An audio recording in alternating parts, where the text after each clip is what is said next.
Let's look at heating curves and the calculations for heat that are involved with the heating curves. Now, heating curves show that as you add energy into a system, the energy can be used in two ways. The first way the energy can be used is to raise the temperature. Sometimes when you're adding energy to a system, it raises the temperature, and that's shown by these slanted lines. Here your temperature is going up, here your temperature is going up, and here it is. But sometimes when you're adding energy to a system, the temperature does not change, but the energy is still being used.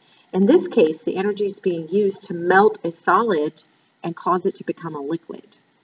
In this case, the energy is being used to boil the liquid and cause it to become a vapor. So in a heating curve, you're going to have portions where you're changing temperature and portions where you're actually just changing phase. Now, if you're changing temperature, you're going to use the same formula we've been using: mass, heat capacity, and change in temperature. This is heating the solid. If this were water, this would be heating ice. So you can heat up ice because ice can be different temperatures as long as it's below freezing. Then you're going to take some energy, and this is called the heat of fusion or melting, to melt the ice or melt the solid. The next part of the energy that you add to the system will raise the temperature again, and you'll have liquid, but you're heating that liquid. And again, it's shown by the delta T. Then the next part of the curve shows that you're adding energy, and that energy is being used to boil or vaporize the liquid into a gas. And finally, even though you have a gas, you can have gases that are hotter than each other, and so you can keep adding energy to the gas, and that will change the temperature. So now let's look at specifically an example where you're using water. This would be a water heat curve, okay? And you can go heating. You could also go backwards to cooling. It would be the same thing, but we're going to use an example where we're heating.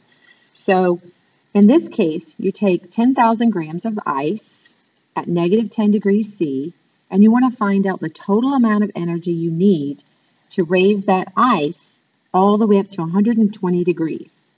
Now, when you're raising the temperature of the ice at some point, when you get to the melting point, you're going to be adding energy, but the energy is not going to be raising the temperature. It's just simply going to be breaking the bonds so that you don't have solid anymore. You now have liquid, so you're melting. So this energy down here changes temperature. This energy is the heat of fusion melting, and that for water is 6.009 kilojoules per mole. So it takes this much energy for every mole of water to melt it. Next, when you add energy, you're going to raise the temperature from melting point of 0 degrees to boiling point of 100 degrees. And this energy required will be used by this formula. Please remember that the heat capacity and these formulas is not the same heat capacity. Down here you have ice, and the heat capacity of ice is 2.108 joules. But the heat capacity of liquid water is 4.184 joules. And the heat capacity of steam or water vapor is 1.87 joules. So be careful that you know where you are on the curve when you're starting to use these formulas. This particular section of the curve shows that you're going from a liquid to a gas, and that's called the heat of vaporization. And that uses this given quantity, which is 40.79 kilojoules per mole of liquid water. It takes this much energy per mole of liquid water in order to vaporize it. So these would all be given information. These are off charts. These are standard things. So let's look at our graph. Section A down here, where you're going from negative 10 to 0, you're going to use this formula, and you would type in your mass, your heat capacity of ice, and your temperature change. Now remember, it's final minus initial. Final is 0, initial was negative 10. And then you would get this information. Now in section B, we're going to use the heat of fusion for ice. We're melting ice, so we're going to use the heat of fusion. Now we're given this information, 6.009 kilojoules per mole, but then we have to convert from kilojoules to joules because we're wanting to add the energy to this. And we're going to convert from moles to grams and use the given grams in the problem. So we get about 3 million joules that it takes to melt ice. Now in the next section, we're simply heating up the liquid water. So we've already made liquid, but we need to now heat it up. Now, so we're going to use the same mass. Our heat capacity here is going to be the heat capacity of liquid water because that's what this portion of the graph represents. You've added energy enough and you've melted it so you have liquid water. The final temperature is 100, the initial is 0. When you multiply these out, you get about 4 million joules to heat it 100 degrees. Let's look at section D of the graph. Now in section D of the graph, you are simply boiling the water, so you're going from liquid to vapor. So if you look at what's given information, it's 40 kilojoules per mole, and you want to convert from kilojoules to joules. There's about 18 grams in a mole of water, and then you convert this. So it takes about 22 million joules to boil water. Looking at these other values, please note that boiling water takes a lot of energy to break those liquid bonds so that they now have enough energy to become vapor. The last section of the curve is taking that gas and just simply superheating the gas. So we're changing the temperature. We have a mass. Again, the heat capacity is used by the heat capacity that's associated with water, vapor, or gas, or steam. The final temperature is 120, and the initial temperature is 100, and you get about 300,000 joules. When you add all the sections up, you'll get something similar to this amount of energy. So it takes 1.3 million joules, actually it's more than that, to take water from -10 degrees, which is an ice, up to a gas. So that's a lot of energy. All right, let's look at another example. We have a couple more examples here on our chart, or on our homework. The first one is talking about freezing ice cubes for St. Patrick's Day. Since we're only freezing ice, we're not changing the temperature. It's going to stay at 0 degrees. So you're using the heat of fusion, which is the freezing or melting. It depends on which direction you're going.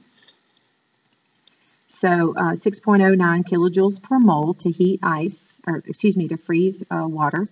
So, and there's so many grams in a mole, and it tells you that there's 24 grams in a cube of ice. You have 12 cubes of ice in a tray, and there's 2 trays. And so it would take this much energy.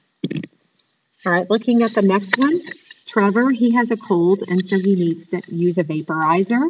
He's only boiling the water in the vaporizer, and so it wants to know how much energy you need to convert 1 gallon of liquid water to steam.